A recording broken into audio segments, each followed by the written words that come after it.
there folks, welcome back to another replay from GDI. Today I'm bringing you a match in my T34 premium heavy tank. This tank is really it's one of the overpowered tanks, or premium tanks if you want my opinion. And the reason for that, it used to be a tier 9 tank destroyer, and you can see from the way it plays, it's really quite good. It is a hull down tank, and you're going to see here that up here in a couple seconds I'm going to make a mistake, and you're going to see, I'm going to explain to you why. But, so first let me explain to you what I'm thinking. I'm thinking if I can get up here just fast enough, I can catch these tanks coming down the hill. And I'm pretty sure there's going to be a couple, because they got a bat shed, a T62A, a couple of scouts, and I'm right. And I don't know why I backed up there. Had I moved forward when I should have, I could have gotten a shot on that Pershing. But I didn't, and I paid for it. So here I'm backing up because I'm fairly certain I'm spotted. I'm about 70 some odd percent, 80% something on my third cruise kill, which is training 6 cents. I'm not retraining. Too much gold. I mean, I do it on a couple of my tanks, but this isn't my main. My American heavy tanks aren't my main grind, so I'm not doing it. So here I paid for it, for that one shot into the bat shed. Basically because I was feeling let down that I got up here and I didn't get a single shot, so I wanted to move back up and get something. And I paid for it. And you can see I got penetrated twice, right in my lower hull. And there was one on the right side too, but that one didn't go in. But that one I believe was from the T71 that's over there, so I wouldn't expect that too on that angle. But on anything that's got a higher pen than a T71, pretty much count on it going in. And the reason for it is this tank has embarrassing hull armor for a tier 6 tank. So pretty much anything that's going to shoot at you in this kind of matchup is going to penetrate you, provided they're shooting you in your hull. If you're hull down, for example, which is it's the only way to play this tank, don't ever play it like a heavy tank. It's always going to be a hull down tank, it's nothing else. Because your gun mantle is insanely thick, and the gun itself is insanely good. You know, there's always something that's wrong with a premium tank, and the hull is it for this one. But it's, kind of no different than the T30 or the T32. They play almost the same way. So here you can see I was kind of hesitating a little bit because I'm not really sure where to go, because this isn't the ideal map for a T34, and there's too many tanks on the south side, which is why I decided to go here. Which, at the same rate, I wouldn't be as well hull down as I could be here. Not that I'm very well hull down in either location. But here you're going to see the gun showcased. I put one into the side of that sloped armor. That's, because he's facing pretty much directly at me, so he's sloping it as best as he can against me. Not as good as he can against that IS-8 that's was to my left, rather. But I still penetrated it, so it's still a great gun, and even at this range, because you do lose a little bit of penetration over range. So a fantastic gun.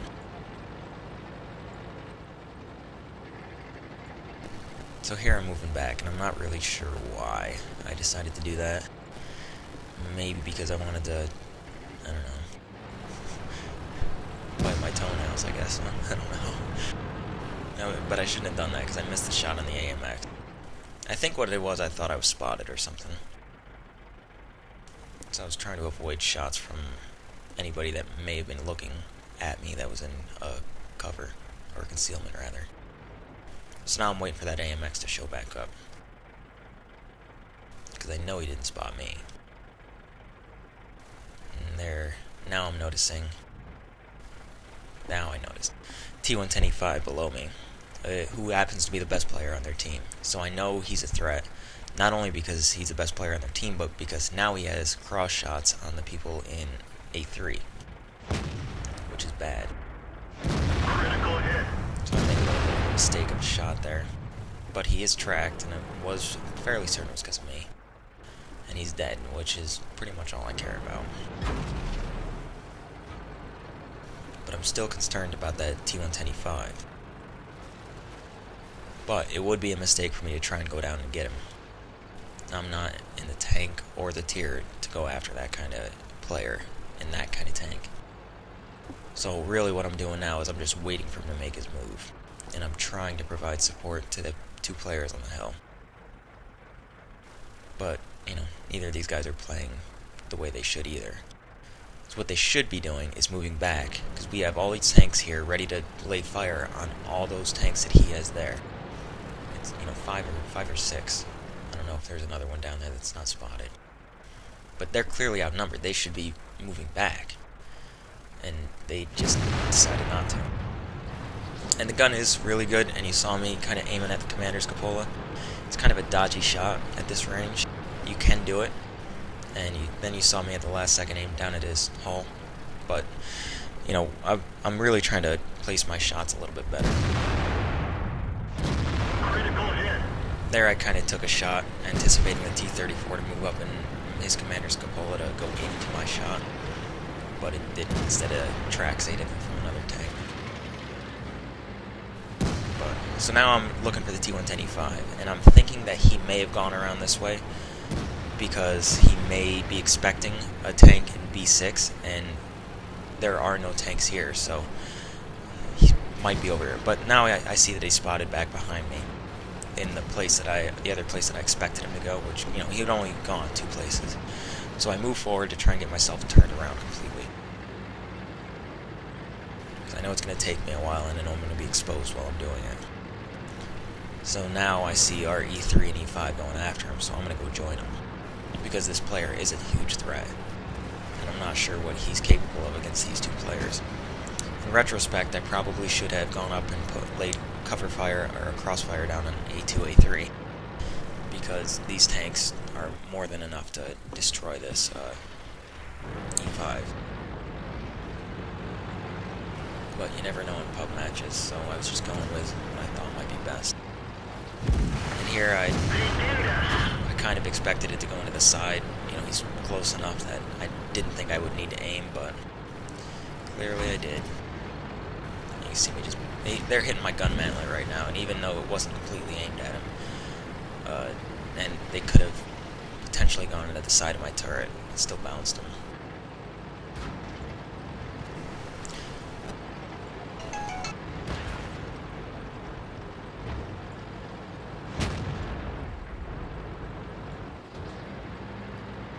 So now I'm moving back and going to where I should have been, but all the tanks have already moved around that bend.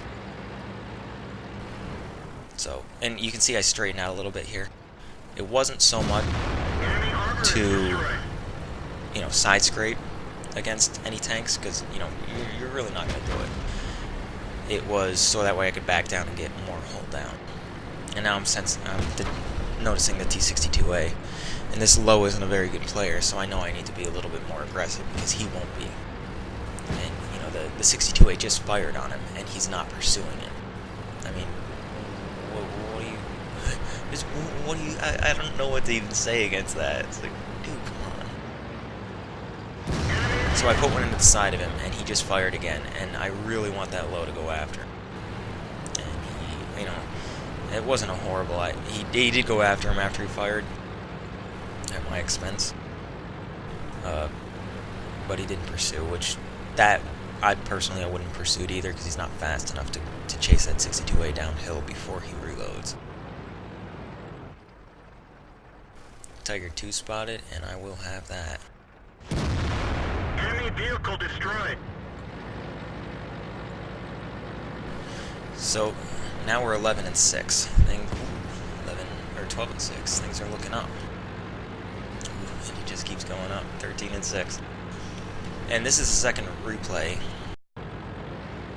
This is the second replay that I've uploaded where I'm 2 tiers down.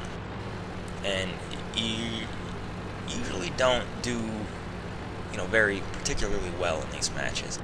But the reason why I upload them is because I want to prove a point that you're still valuable 2 tiers down. You know, you don't come into a tier 10 match and a tier 8 medium and say, oh, I can't do anything, so I'm going to go scout, like all the idiots do. Because, you know, I'm not sure I'm not the only person that's seen that and been just ridiculously frustrated. You do have a purpose. It's about knowing your tank, knowing the map, and knowing what you're capable of doing. So here I'm moving up because I'm not sure what this 48 and Ferdinand can do. But now I'm noticing his health and thinking, like, well, why did I do that? But game over anyway. So now for a little post-game analysis. So we can see here I did 1383 experience for a premium account and 922 for a non-premium account. Which, you know, it gets to a point where you play the game long enough and pretty much anything over 1,000 experience is a decent match. You know, not an outstanding match, but decent. So we can see here I did 72,000 credits for a premium account and 48,000 for a non-premium. I didn't have to use any of my consumables. I didn't have to use any premium shells, which you really shouldn't have to against most tanks. In a tier 10 match you might have to, but we can see here I was in a tier 10 match and I didn't use any. Although, you know, against some of the tanks I was shooting at, I probably didn't need to anyway. But maybe E100s, mouses, although those I still don't think it's enough pen to get through the front of those, so but, you know, anyway, back to the point. So this isn't a bad tank. You don't actually get experience bonuses for premium tanks, you only get credit bonuses, and I've heard people not who haven't known that, so I do want to mention that. Now let's go look at the team score. So we can see here that, you know, look at all the tanks that did barely more than me. The T62A, the Tortoise. Really, the only two tanks that did insanely more than I did was the Batchet and the T10E3. And in those tanks, if you're not doing more than me, then, you know, I don't know why you're still playing the game if you can't do more than a T34. Especially with, you know, the autoloaders and the autoloaders don't have as good of a penetration, say, as, you know, some of the tank destroyers, but still, the rate of fire on those things, if you can just sit there with the clip fully loaded at a target, you know, you should be able to do a lot of damage. But on their team, we can see, you know, they didn't do too badly, but they decided they wanted to, you know, some of them decided they wanted to suicide. For example, at T34 at the end, him just being on the north side of the map shows that he doesn't know how to play his tank properly. And, you know, because he shouldn't have been there. The reason for that, as I mentioned, is the T34 is a hull down tank. You can't play that tank that aggressively. And, you know, at the end, when you're the last tank, that's one thing. But the fact that he was even on the north side of the map means he was playing that aggressively the entire time. And there was more than one T34 over there, and the T32 was over there, and they shouldn't have been there. But, you know, they did pay for it. But had they not been over there, had they put themselves in a more useful location trying to support their team, then things might have turned out differently. But they didn't, so they lost. The IS-3, he was not angling properly against the IS-8, and even though he was angling properly against me, I still, you know, could penetrate him. It doesn't matter. He shouldn't have been down where he was. The ISU-152 did an embarrassing amount of damage for a gun that strong. But, you know, so I guess the point I'm getting across is that it's all about knowing your tank and knowing where you should be. And even for a T34, as I mentioned before, that wasn't a particularly great map for a hull-down tank like the T34, T32, T30. But you make do with what you have, and you make yourself useful. And now I'm going to show you the experience. So we can see here, I did second best on my team. And the point is that it pays to play. You know, don't just suicide because you think that you're not useful enough and you're 2 tiers down. Make yourself useful. You know, put your tank to use as best as you can on the map that you're provided with the conditions you're provided. Don't just suicide because, you know, you think there's nothing you can do. I think at least, I'd say a little bit less than half our team actually made themselves useful. So, I think that's what sets us apart from the other team, where only a couple players made themselves useful.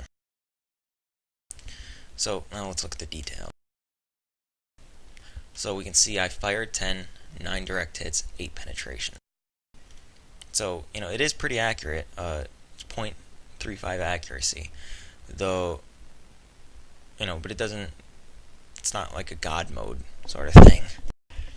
But if you can hit a tier 8 tank, then it's probably going to penetrate. Not a lot of tier 8s that can bounce this.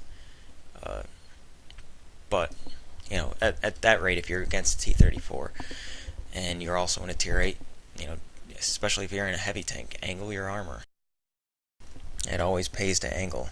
And a lot of the tier 8s, some of the tier 8s angled tier 8 heavies angled can bounce T34. Go back and forth, keep him from hitting your weak points, wiggle your turret, do whatever you can.